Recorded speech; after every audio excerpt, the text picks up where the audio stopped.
guys? Hopefully you all had a good day. So I wanted to show off one of my recent purchases. One I don't regret making. So recently I acquired a Nintendo Switch 2.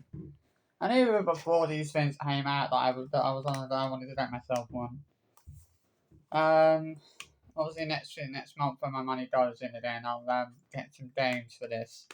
Obviously got this on Gumtree. It said I was selling this for 409, about 490, I think it was, or 480, something like that.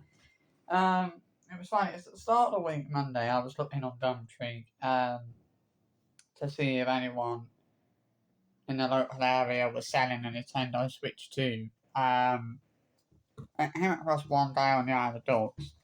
Um, he was selling the Switch. Well, I thought I made a mistake. I thought he was selling the Switch 2, and we wanted £280 for it. And I didn't think at the stop to think at the time, well, you wouldn't get a Nintendo Switch for that cheap.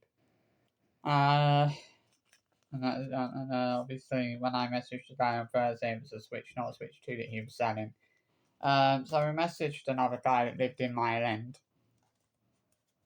and he had one up for sale for around about a similar price for the one that we paid a guy in Whitechapel for. I think it was around 480, something like that.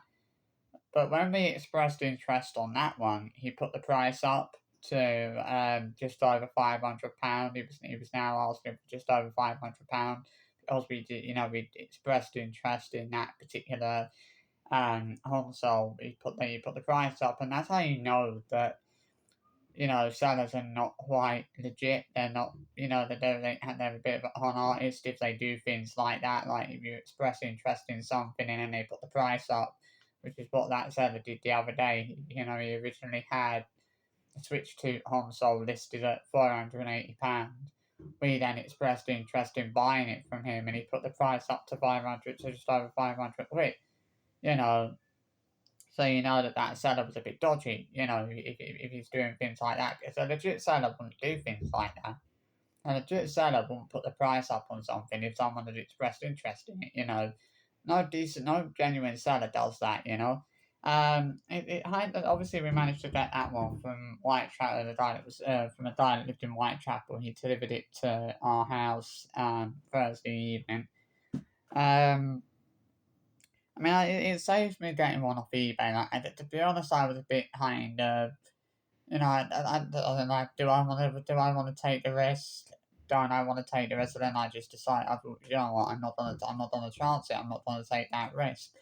And when you look at how much people are actually charging for the Nintendo Switch 2s on eBay, it's like, why would you want to pay, double or triple what the shops are charging, or even quadruple what the shops are charging.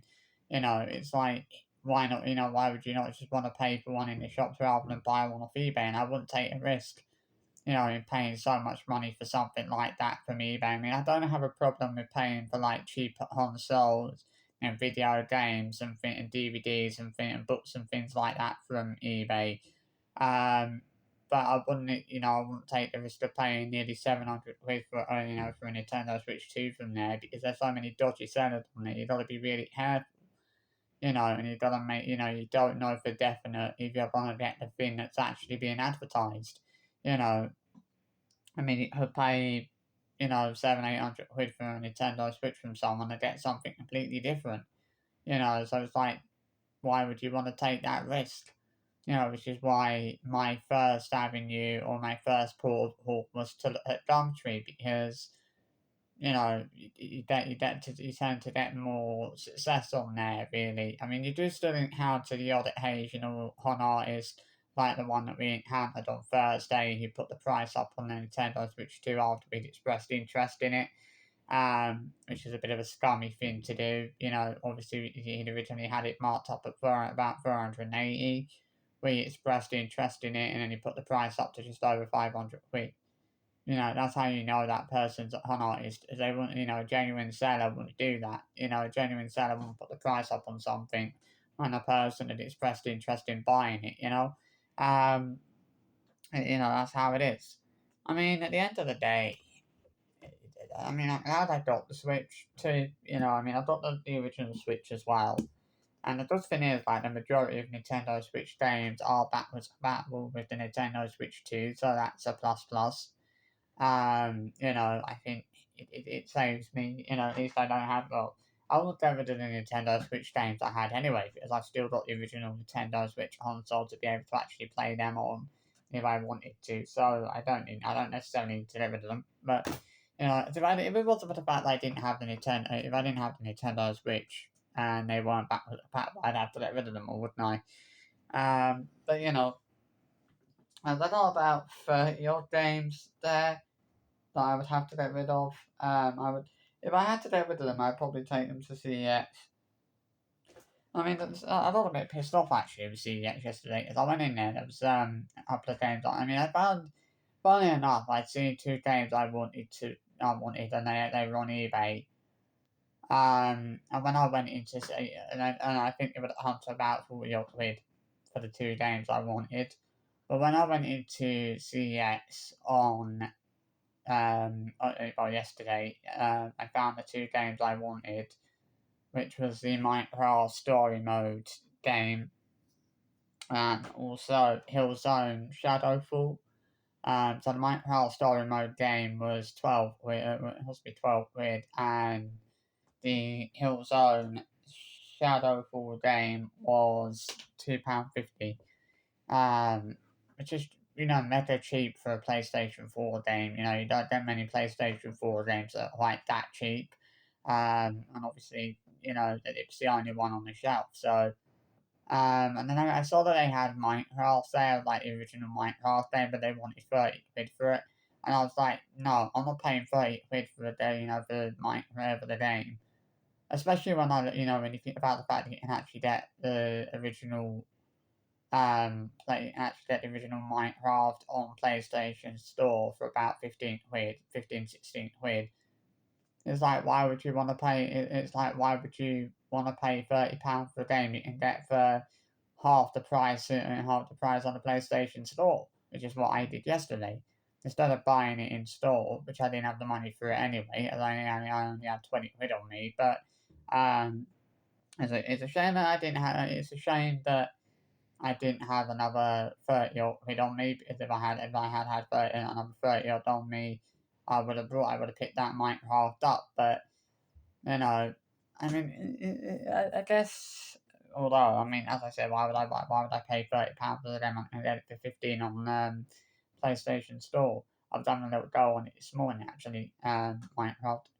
I mean, I do like Minecraft actually. I feel like I don't know why, but I feel like since I went to see the Minecraft movie um, the other month. I feel like I've really gotten into Minecraft again.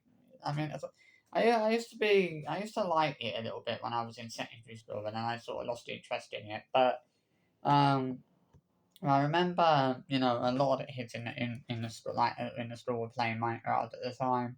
But I never really got into it. I never really saw, you know, the interest in it. I never really saw why people were so interested or so fascinated in Minecraft. You know, it didn't look like something that, you know, it didn't look like a game that I could genuinely spend hours on, but some people do. You know, some people have spent up to hours upon hours playing Minecraft and never get bored. But I feel like since I went to watch the Minecraft movie in cinemas the other month, I feel like I've really gotten into watching it again. Like I feel like I've really gotten into Minecraft again, and I'm starting to see the appeal of it as well. Um, I guess the reason maybe that there's a reason maybe why CX had that game marked up at 30 quid yesterday. Maybe because they know that Minecraft is quite popular right now since the movie came out a couple of months ago. They'll know that people will be daft enough to pay 30 quid as well.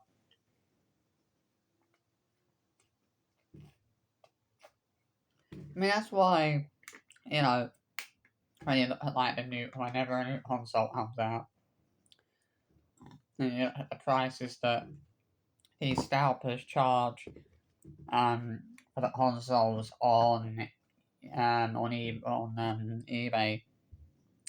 But the main reason they charge so much money is because they know that some people will be, will be stupid enough to pay that money. That there are people out there that would be daft enough to pay more money for a console on eBay than actually pay for pay the money that the shops are charging.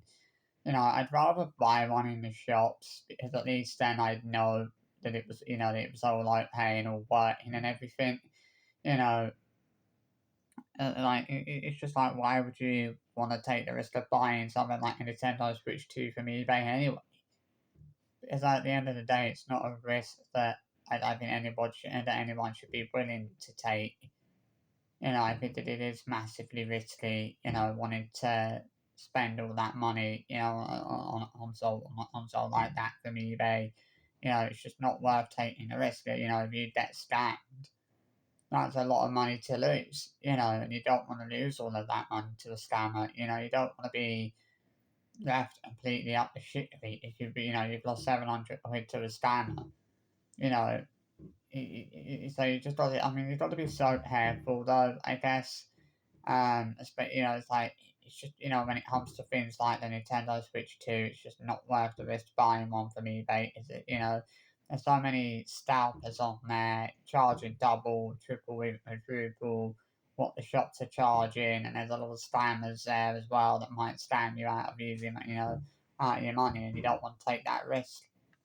Which is why I didn't take that. That was a big part of the reason why I didn't take the risk. It's one of the reasons why I played it. I played it safe and went to Gumtree because I'd rather pay for one on there. And I mean, it's still a little bit of a risk, but I don't think that it's as risky buying something from Gumtree as it is buying something from eBay. You know, I think when it comes to buying something from eBay, that risk is a lot bigger.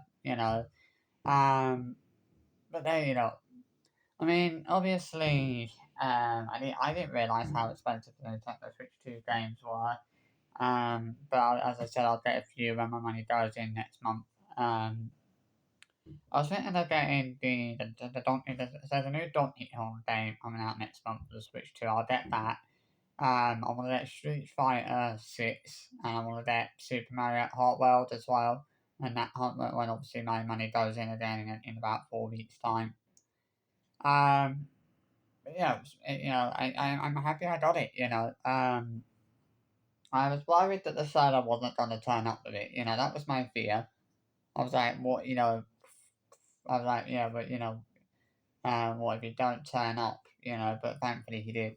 So yeah, I am now the proud owner of a Nintendo Switch 2. I'm on out of space with what console I've got the Nintendo Switch and Switch 2. I've got the PS5, PlayStation 4, PlayStation 2, and Xbox 360. So there you go. You might think I'm mad wanting to own all of those consoles, but I don't see a problem with that. I mean, there's some people out there who probably own every single console that there is in existence. And that's not even a joke.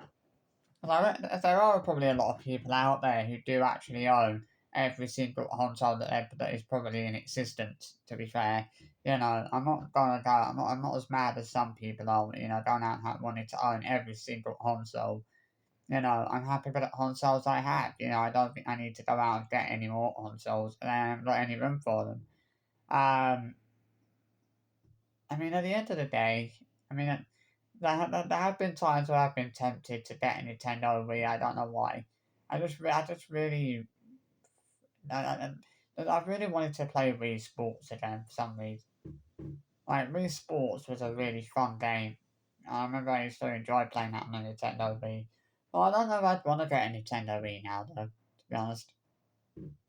But yeah, there you go. So I hope you enjoyed this little video anyway. I'll see you for another one soon. Bye.